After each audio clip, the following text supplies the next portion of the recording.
একটা নাটকীয় পদত্যাগ। পর্দার আড়ালে কি তবে নতুন কোনো মহানাটকের মহড়া চলছে? জামাতকে মাইনাস করে এনসিপিকে হিরো বানানোর মাস্টার প্ল্যান কি তবে ফাঁস হতে যাচ্ছে? ডক্টর শফিকুর রহমানকে টপকে কেন বারবার সামনে আনা হচ্ছে নাহিদ ইসলামকে? এটি কি কেবলই পদত্যাগ, নাকি জামাতকে ঘরবন্দি করার এক বিষাক্ত রাজনৈতিক চাল? দেশি বিদেশি ডিপ স্টেট আর গোয়েন্দা সংস্থার এই গোপন দাবা খেলায় শেষ কিস্তি কার? এই রহস্যের অন্ধকার দিকটি উন্মোচন করতে ভিডিওটি শেষ পর্যন্ত দেখুন, কারণ শেষ দৃশ্যটি আপনার কল্পনাকেও ছাড়িয়ে যাবে। ঘটনাটা শুরু হয়েছে জাতীয় সংসদ থেকে, এনসিপির পদত্যাগের গুঞ্জন দিয়ে। কিন্তু প্রশ্ন হলো, হঠাৎ কেন এই সিদ্ধান্ত? উত্তরটা যতটা সহজ মনে হচ্ছে আসলে ততটা নয়। পর্দার আড়ালে বসে থাকা এক শক্তিশালী মহল এখন এনসিপিকে ব্যবহার করে জামাতকে মাঠ থেকে সরিয়ে দেওয়ার খেলায় মেতেছে। গোয়েন্দা সংস্থাগুলো এখন এনসিপিকে আসল বিরোধী দল হিসেবে প্রজেক্ট করছে। এমনকি বিএনপিও ভেতরে ভেতরে চাইছে জামাতের চেয়ে এনসিপির অবস্থান যেন মজবুত হয়। কেন এই বিশেষ খাতির? কারণ এনসিপি এমন সব কড়া কথা বলছে যা জামাত বললে সাথে সাথে মামলা হতো। কিন্তু এনসিপির ক্ষেত্রে রাষ্ট্র অদ্ভুতভাবে নীরব। এটি কি কোনো বড় সমঝোতার ইঙ্গিত? রাজনীতির ময়দানে এখন এক অদৃশ্য সেন্সরশিপ চলছে। বিভিন্ন অনুষ্ঠানে প্রধান বিরোধী দলীয় নেতা ডক্টর শফিকুর রহমানের নামের উপরে বসিয়ে দেওয়া হচ্ছে নাহিদ ইসলামের নাম। দাবি করা হচ্ছে এটি ভুলবশত হয়েছে। কিন্তু রাজনীতির ময়দানে এমন ভুল কি কাকতালীয়? ডক্টর শফিকুর রহমানের সাথে পরামর্শ না করেই সরকারের বিরোধিতা করা কিংবা সংসদ থেকে ওয়াক আউট করার যে প্রবণতা এনসিপি দেখাচ্ছে, তার পেছনে কলকাঠি নাড়ছে সেই ডিপ স্টেট। এনসিপিকে দিয়ে এমন এক পরিবেশ তৈরি করা হচ্ছে যেখানে বোঝানো হবে নাহিদ ইসলামী সব, বাকিরা কেউই না। এবার আসা যাক আসল সত্যে। কেন পুরো এস্টাবলিশমেন্ট জামাতকে ঠেকাতে এত মরিয়া?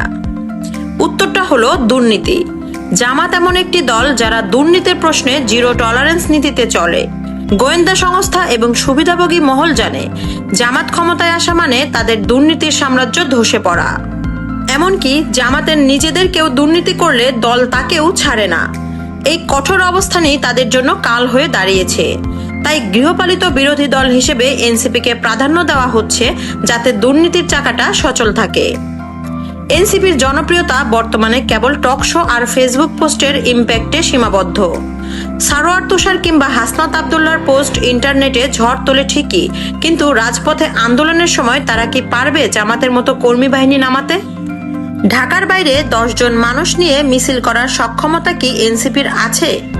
যদি কাল গ্রেফতার বা ধরপাকড় শুরু হয়, এনসিপির কয়জন কর্মী প্রতিকূল পরিবেশে রাজপথে বুক চিতিয়ে দাঁড়াবে? এই কৃত্রিম হাইপ দিয়ে কি দীর্ঘমেয়াদী রাজনীতি সম্ভব?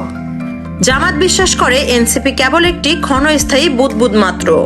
সবশেষে আব্দুল হান্নান মাসুদের একটি কথা সবাইকে ভাবিয়ে তুলছে। তিনি বলছেন, সংসদে এসে ভুল করেছি কিনা অঙ্ক মিলছে না। তার এই আক্ষেপ এবং সংসদ থেকে বেরিয়ে যাওয়ার ইঙ্গিত কি তবে জামাতের আগেই বড় কোনো নাটকীয় ঘটনার পূর্বাভাস? এনসিপি কি তবে জামাতের চেয়েও নিজেকে বেশি বিপ্লবী প্রমাণ করতে চায়? এই পদত্যাগের রাজনীতি কি তবে দেশি বিদেশি ওহির নির্দেশে পরিচালিত হচ্ছে? এনসিপির এই পদত্যাগের ঘোষণা কি তবে জামাতকে ইতিহাসের পাতা থেকে মুছে ফেলার প্রথম ধাপ, নাকি এই মাস্টার প্ল্যান নিজেই একদিন বুমেরাং হয়ে এনসিপিকে ধ্বংস করে দেবে? রাজনীতির এই বিষাক্ত দাবার বোর্ডে ডিপ স্টেট আর কয়টি গুটি চালবে? জামাত কি পারবে তাদের যোগ্যতা দিয়ে এই কৃত্রিম হাইপ নস্যাৎ করতে, নাকি বাংলাদেশের রাজনীতিতে চিরস্থায়ীভাবে এক নতুন গৃহপালিত অধ্যায় শুরু হতে যাচ্ছে? আপনার কি মনে হয়, কে জিতবে এই লড়াইয়ে? দর্শক, আপনার মস্তিষ্কে থাকা ভাবনা কমেন্টে জানান, কারণ এই নাটকের শেষ দৃশ্যটি এখনো লেখা হয়নি, আর তা হতে পারে অত্যন্ত ভয়ঙ্কর। নিয়মিত আপডেট পেতে এই ভিডিওটিতে লাইক দিয়ে রাখুন। আল্লাহ হাফেজ।